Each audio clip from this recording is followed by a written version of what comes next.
To je bilo 2003. kada je Hajduk u kupu UEFA izvukao Romu. Romu je tada trenirao veliki Fabio Capello, tamo je bio Totti, doduše on nije igrao protiv Hajduka, ali igrala su velika ugledna imena, Cassano, Kivu, De Rossi, Emerson, John Kerry i tako dalje. Za Hajduk su igrali Vejić i Andrić kao i danas, Računica, Bule, Krpan, Blatnjak i tako dalje. Prva utakmica igrala se u Rimu, Hajduk je tamo tjesno izgubio 1-0 i bilo je to dovoljno da se stvore velika očekivanja prije uzvrata, da se traži karta više i onda počinje uzvratna utakmica koju ćete upravo vidjeti. Poštovani gledatelji, dobra večer i pozdrav s Poljuda. Eto, došla je i ta večer 27. studenoga 2003. večer kada u Splitu gostuje Roma. Godinama Hajduk nije igrao veću europsku utakmicu. Godinama Split i Dalmacija nisu ovako podrhtavali čekajući početak susreta do čega nas dijeli manje od 10 minuta. Veličanstvena atmosfera, potpuno ispunjene tribine, sada i koreografija s bijelim, crvenim i narančastim papirima ovdje na sjeveru gdje su Hajdukovi najvjerniji navijači.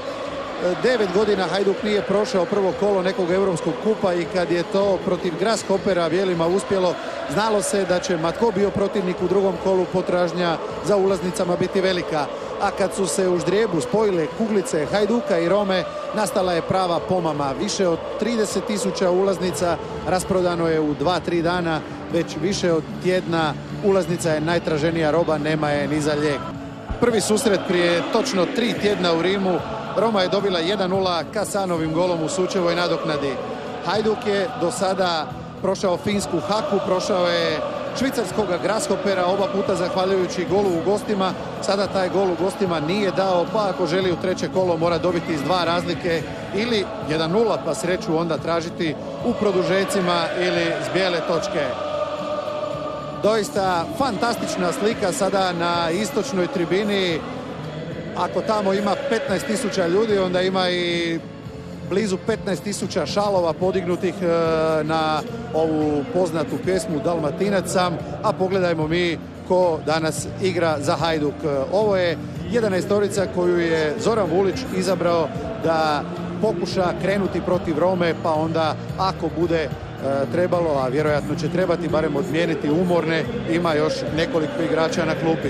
Dakle, Zlatko Runje, Tomislav Rukavina, Vlatko Đolonga, Hrvoje Vejić, Dragan Blatnjak, Petar Krpan, Srđan Andrić koji je i kapetan, Nino Bule, Dejan Računica, Darko Miladin i Mato Neretljak. Na klupi Sunara Balajić-Čačić, oporavljeni, ali ne za više od 30 minuta spremni Carević, Skočibušić, Talevski i Rački. Runje je dakako na golu, Rukavina će biti zadnji igrač obrane, stoperi Neretljak, Vejić, pomagat će svakako i Đolonga i Miladin, Računica i Andrić trebali bi biti glavni ljudi u sredini, a Krpan i Blatnjak također će imati neke obrambene zadatke kada Roma ima loptu. Najistureniji Hajdukov napadač trebao bi biti Bule, dakako uz posvemašnju pomoć Krpana i Blatnjaka. Sastav Rome koji ćete vidjeti za koji trenutak pokazuje da Fabio Capello ovdje ništa, apsolutno ništa ne želi prepustiti slučaju. Ivan Pelicoli, Cristian Chivu, Jonathan Zebina, Francisco Govinjo Lima, Emerson, pa Damiano Tomazi, Walter Samuel, Gaetano D'Agostini, John Aliu Kerriu, Alessandro Mancini i Vincent Candela. Na klupi Zotti, Panucci, Sartor, Cassano, De Rossi, Scurto i Delas. Montele nema niti na klupi, a u prvih 11 samo je jedna prava klasična špica, samo jedan pravi napadač, to je John Kerry. Pelicoli na vratima, Chivu, Samuel i Zebina od traga, Candela, Lima, Emerson, Tomazi, Mancini u sredini. D'Agostini obično igra iza špice, ali sada ovako kad je Kerry jedina prava špica, on će vjerojatno imati i nešto više slobode, a naprijed je Kerry. Evo i Stipe Pletikose i Darija Srne koji su iz Donjecka doputovali nekoliko sati prije utakmice kako bi ovdje pomogli svojim dojučerašnjim kolegama. Što ti je život, otišli su u Ukrajinu kako bi igrali Ligu prvaka, velike europske utakmice. Njihova je Liga prvaka i Europa završila, došli su gledati Hajduk.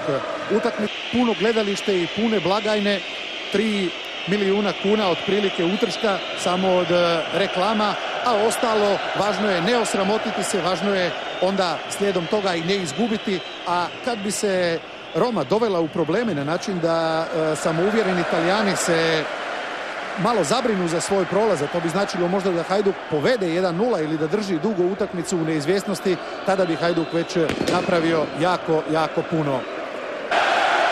Evo što znači podrška publike u ovakvim utakmicama, jedan najobičniji korner i cijeli stadion ustao je na noge i plješće. Korner će izvesti Dragan Blatnjak.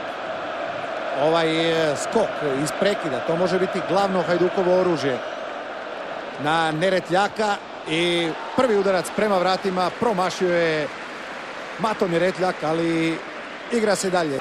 Ostala je lopta u igri, tako da može akcija dalje. Sad je pogriješio Čivu Računica, htijući mu izbiti. D'Agostino je dodao Krpanu. Krpan i Zebina u sredini, dvojica Hajdukovih igrača. Na Bulu to ide i ništa!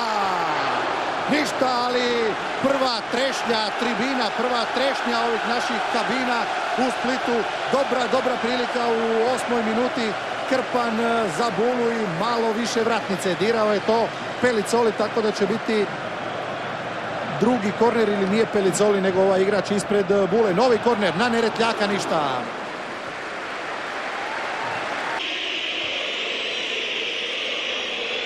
Keriju, igra se dalje, Keriju ili Rukavina, i Rukavina se uspio baciti, ali još nije prošla opasnost i brani Runje, a čisti Neretljak.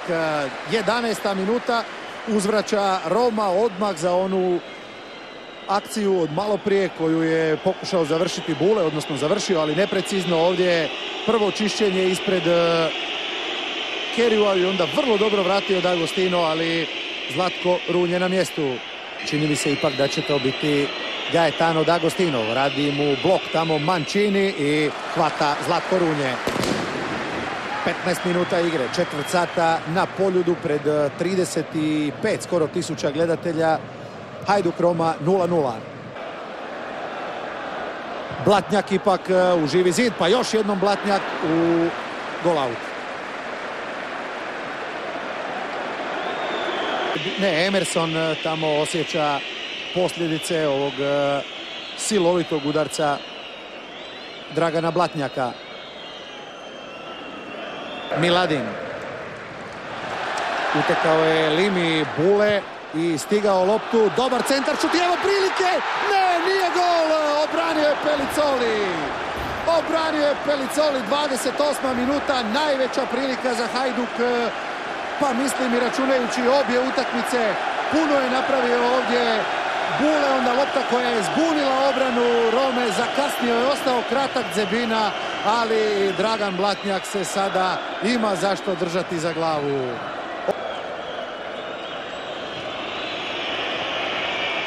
Sada Blatnjak može opet pucati, pogodio je Neretljaka. Čovjek koji se najviše drži za glavu na ovoj utakmici je Hajdukova osmica, Dragan Blatnjak. Opet je morao to napraviti kad je pogodio svog suigrača. Računica, Blatnjak, Bule. Na koga? Na Vejića koji je ostao u napadu. Može novi centaršut, Vlatko Đolonga. Ipak Krpan. Sada Krpan 1-1, kroz noge Zebini. Krpan ulazi u kazneni prostor i gol! Gol, gol, gol! Nino Bule 1-0 vodi Hajduk. 33. minuta, nema više rimske prednosti. 1-0 Bule, ali sve je napravio Petar Krpan. Rekao je Nino Bule, nemate sreće, nema tih novaca kojim bih platio zadovoljstvo sebi i ljudima na stadionu da ovdje kojim slučajem zabijem gol. I zabio ga je u 33. minuti Nino Bule. Hajduk vodi 1-0. Bravo za Petra Krpana. Prodao je tunel tamo Zebini, ostavio ga da stoji pored kaznenog prostora. Prošao je pokraj njega Petar Krpan i ostalo je sada već povijest. Pogledajmo još jednom. Hop, kroz noge Zebini i onda precizno za Bulu i to više ni Zoti da je bio na golu uz Pelicolija ne bi obranio. Ali sada Hajduk ima jednu veliku opasnost. Sad samo mora nastaviti igrati kao i do sad. Ne smije ga ovo ludilo na stadionu ponijeti. Samo mirno, 34 minute i kreće se od početka.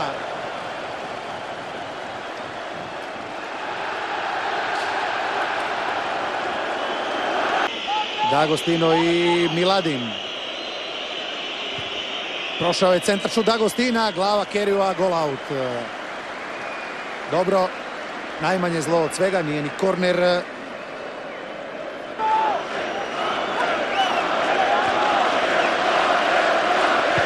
Lima centrira, Neretljak je promašio i evo Mancini, a ništa. Dobro je, opalio je po toj lopti Amantino, Alessandro Faioli, Mancini. Neretljaku je samo skliznula preko kopačke, ali nije pogodio. Opasni Mancini.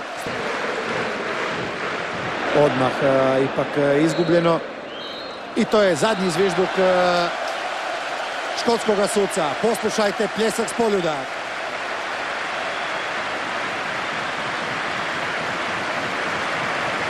Zadovoljan može u svoju kancelariju, u svlačionicu Zoran Vulić sa svojim pomoćnikom Pralijom i sa svim igračima. Hajdukovci si čestitaju međusobno. 1-0. Hajduk je dobio prvo poluvrijeme. 1-0. Bule, 33. minuta na prekrasnu asistenciju Petra Krpana. Ovdje je Roma računala da je puno jača od Hajduka i da bi trebala proći bez problema. To za sada nije tako i dobro je da nije tako. Vidjet ćemo što je smislio trust mozgova predvođen Fabijom Capellom, pa je otpala mogućnost da Andrić dobije žuti karton. Ide to na Kerryua, Kerryu traljavo uhvatit će Zlatko Runje. Ostaje 1-0 za Hajduk. Mancini, Emerson. S druge strane dolazi dosta sam Vincent Candela i Kerryu brani Runje. Najveća prilika za Romu, to je bila 51. minuta. Kerryu iz blizine u dobro postavljenog Runju. Evo još jednom dok se to izvede.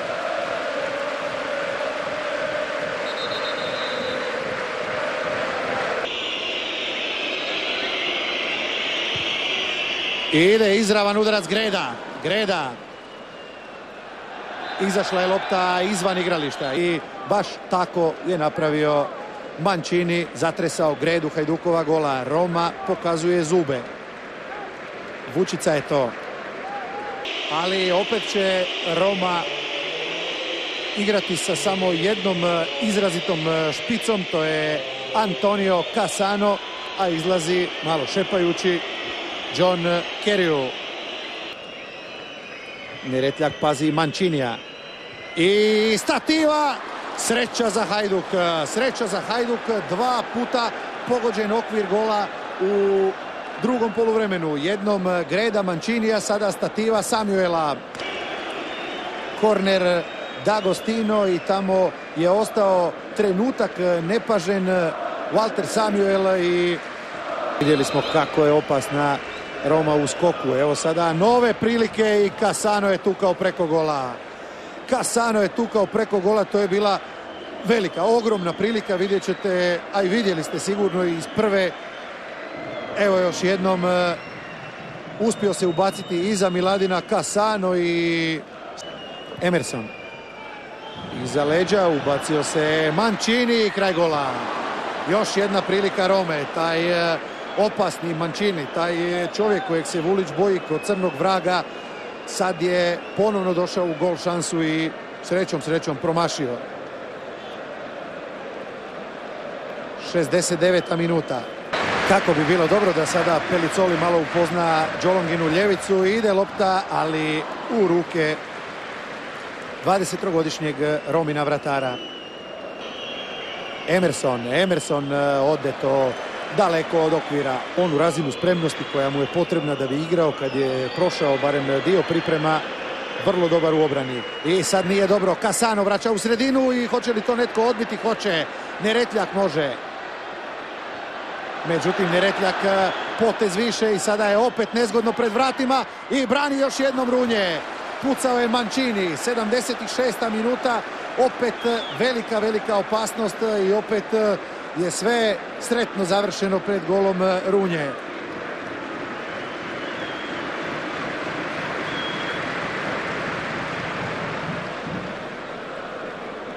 Hajdukov vratar Zlatko Runje, ali ono što brine, što Hajduk u drugom poluvremenu nije zaprijetio. Možda može sada. Bule, prekršaj je Jonatana Zebine. I žuti karton za Jonatana Zebinu.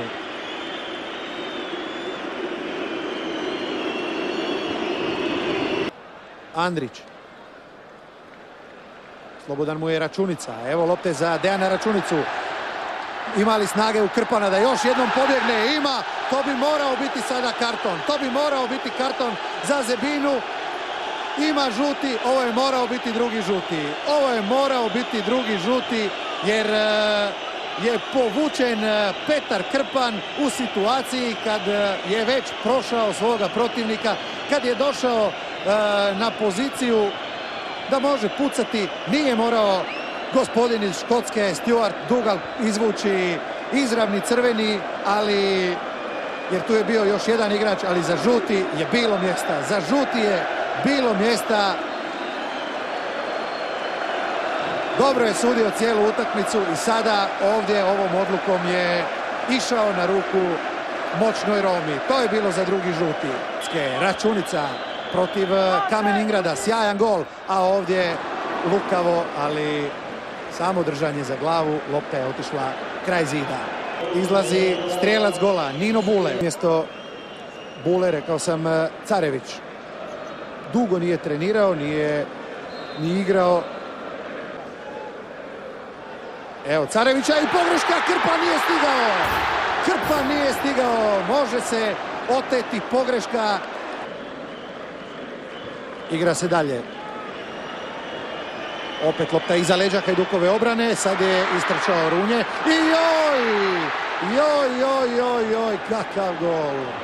Kakav užasno glupi gol je Hajduk primio. Cassano 1-1.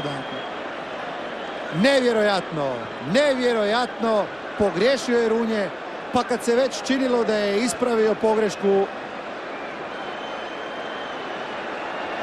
opet je lopta došla do Talijana i pogodak za 1-1. Kraj priče, bajka u Splitu završena je u 85. minuti. Antonio Cassano 1-1. Evo još jednom, Cassano je gurnuo tamo prema Manciniju. Ide Runje i ispada mu lopta i može prvi doći do nje i onda tu Darko Miladin i Runje jedan drugog varaju, zabijaju harakiri Hajduku i dolazi nijotkuda. Pogledajte otkud je počeo trčati Cassano, lopta mu ostaje ispred nogu i Hajduk glupo, naivno, nevjerojatno nesretno prima taj gol. I onda Jonathan Zebina iz daljine pokušava loptu s crte. Ovdje sada je Hajduk primio gol 5 minuta prije kraja na, vidjeli ste kakav način.